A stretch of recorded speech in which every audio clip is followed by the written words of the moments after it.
Mist drifted between the colossal trunks of Kaldros Prime, like pale breath exhaled by the ancient forest itself, and shade within branches moved through it with the fluid assurance of someone who had never known fear in this place.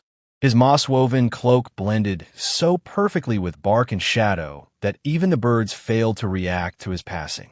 The forest adored him, or so the elders said, and Shade treated that reverence not as praise, but responsibility. Today, the weight of that responsibility pressed against his spine with unusual insistence, for every instinct told him the balance of the world trembled. Reed Understone followed a cautious distance behind him, careful but not yet seamless in his movements. He was young, untested, and determined to prove worthy of his training. Every misstep he made, each snapped twig, each hurried inhale, echoed loudly in his own mind, though Shade chose not to chastise him. The forest would shape Reed soon enough. Silence was its sternest teacher. They advanced toward a clearing where the canopy thinned just enough for muted light to gather in shimmering patches. Shade knelt at the edge of the clearing, examining a deep indentation in the soil. The mark curved with unnatural symmetry, a perfect crescent pressed into the earth as though by a machine unfamiliar with softness. Reed crouched beside him, eyes narrowing. "Beast," Reed whispered. "No beast of this world," Shade answered. He traced the edges of the mark with deliberate fingers, feeling the cold residue that lingered where metal had touched living ground. The sky-born intruders draw near. Reed swallowed, glancing upward despite knowing he would not see anything through the thick branches. The elders spoke of omens. "You think this is their meaning?" Shade rose silently. "Meaning is the luxury of those with time. We have only warning, and it must be enough." He stepped into the clearing, sensing the forest brace around him. The trees leaned slightly inward, as though listening, and the ground vibrated with a faint tremor. Reed stiffened. Shade placed a steadying hand on his shoulder. Before Reed could speak, the tremor intensified. The sky dimmed. A low mechanical roar approached, swelling until even the leaves trembled. Shade pulled Reed back toward the shadows as a massive vessel tore through the canopy, its thrusters flattening ferns and casting debris in violent spirals. The ship descended with predatory precision, its hull gleaming with harsh, alien geometry. Reed stared in stunned disbelief. They come armored in metal. They come believing themselves superior, Shade murmured. His voice held neither fear nor awe, only an ancient patience sharpened by duty. He watched as the vessel settled heavily on a forest soil that recoiled beneath its weight. But the forest sees all who trespass. The landing ramp hissed open, releasing a gust of sterile, processed air. Dark silhouettes moved within the doorway, figures clad in rigid armor unlike anything native to Kaldros. Shade felt the forest tighten, roots coiling subtly in anticipation. Reed's breath shook. "What do we do?" Shade's eyes never left the figures emerging from a ship. "We observe," he said firmly. "Knowledge precedes judgment, and judgment will be required." As the armored intruders stepped on a sacred ground, Shade drew back into the deep shadow of an ancient trunk. The forest closed around him and Reed like a protective veil. "The hunt," Shade whispered, "begins with understanding." Yet even as he spoke, Shade felt the forest urging vigilance, for trespassers seldom arrived without deeper intentions hidden beneath arrogance. The Nova Talons descended from their vessel with the casual swagger of soldiers, convinced no battlefield could unsettle them. Commander Rax Calder led the formation, his armor gleaming as if polished for parade rather than deployment. His confidence was not entirely unfounded.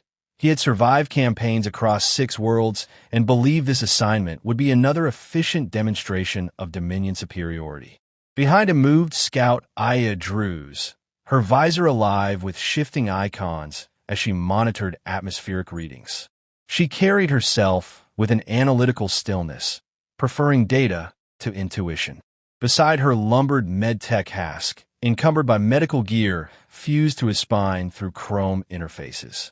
He kept glancing at the forest canopy, unsettled by its oppressive density.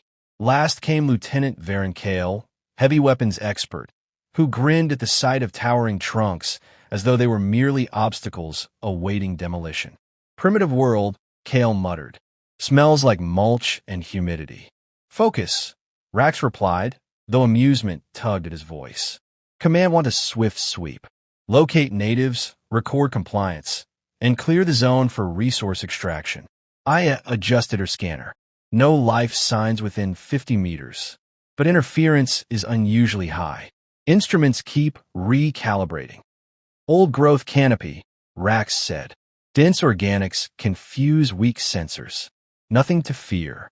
Yet despite his easy tone, he noticed the way the forest absorbed their footsteps. Every sound felt muffled, as though the trees listened and withheld judgment. Hask cleared his throat. "Commander, request permission to tag the route. Visibility is poor. We could lose orientation." "Denied," Rax said. "We're not wandering children." Kale laughed, but the sound died quickly, swallowed by the green enormity around them. Aya slowed, raising a hand. "Commander, something's wrong." Rax stepped beside her. "Report." "My drone feed cut out." "Then relaunch." "I did. 3 times. It won't maintain altitude." Kale snorted. "Maybe the trees scare it." But Hask pointed at a trunk scarred with a fresh gouge. "That wasn't made by nature." Rax examined the mark. "Tool-made but crude. Locals." Aya shook her head.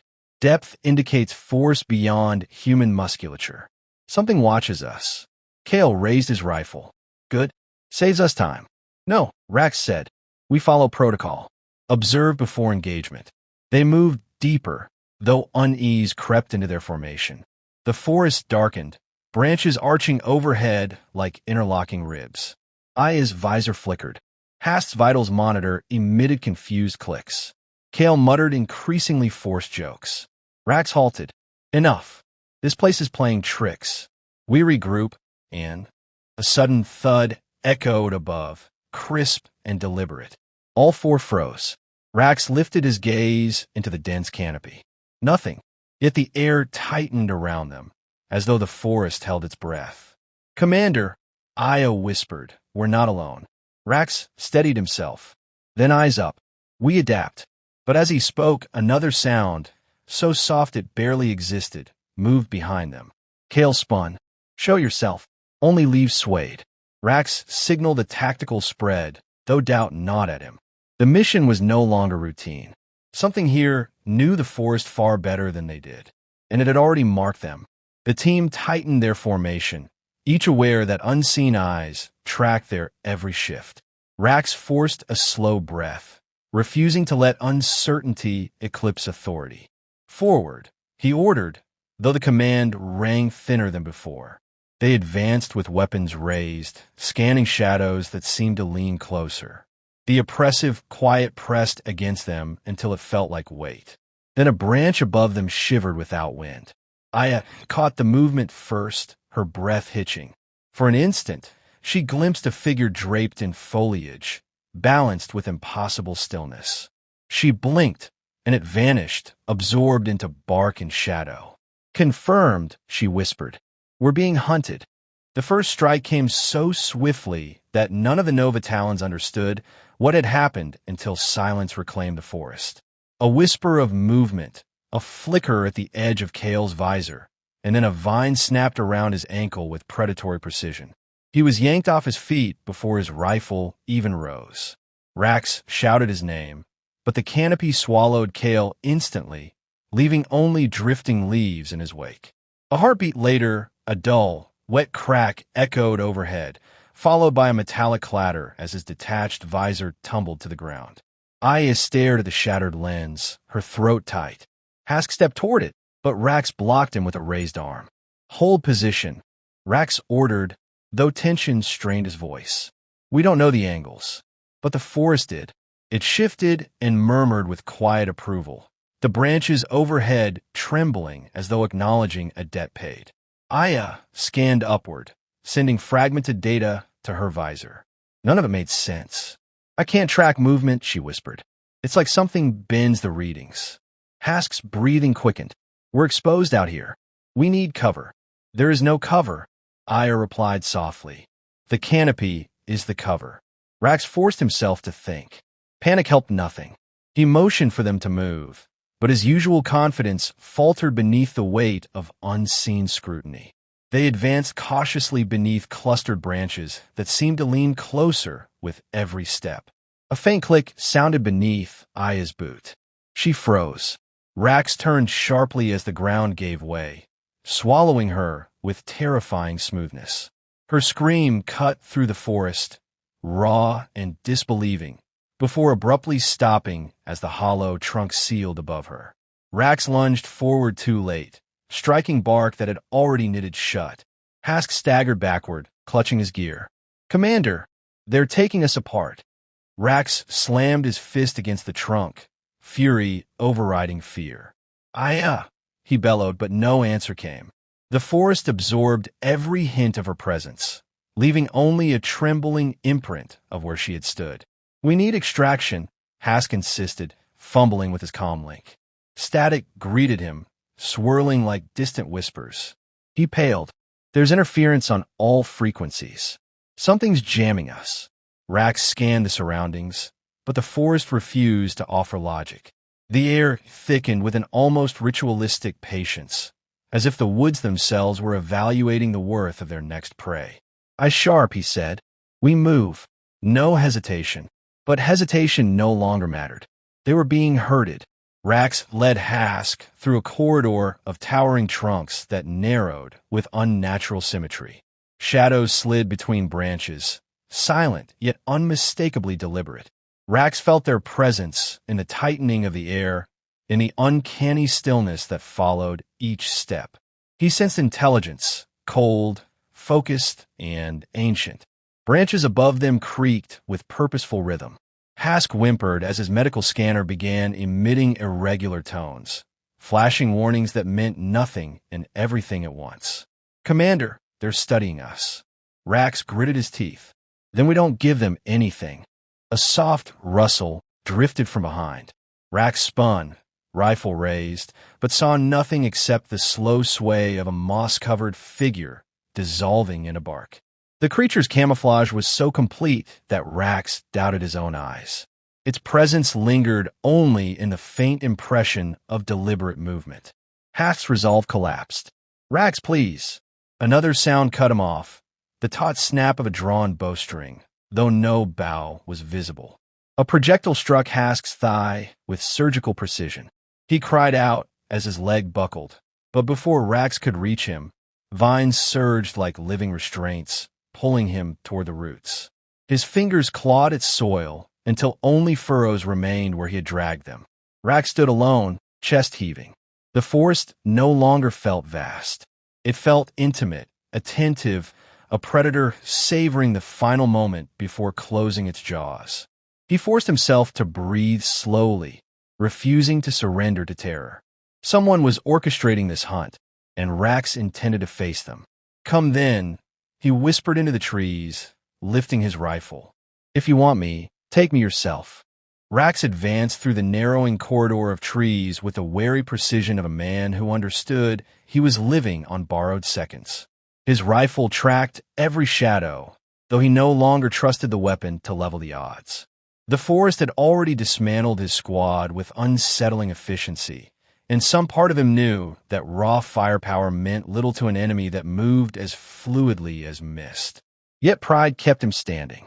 The Nova Talons were elite, at least they had been, and he refused to let his final moments mirror the panic that had claimed the others.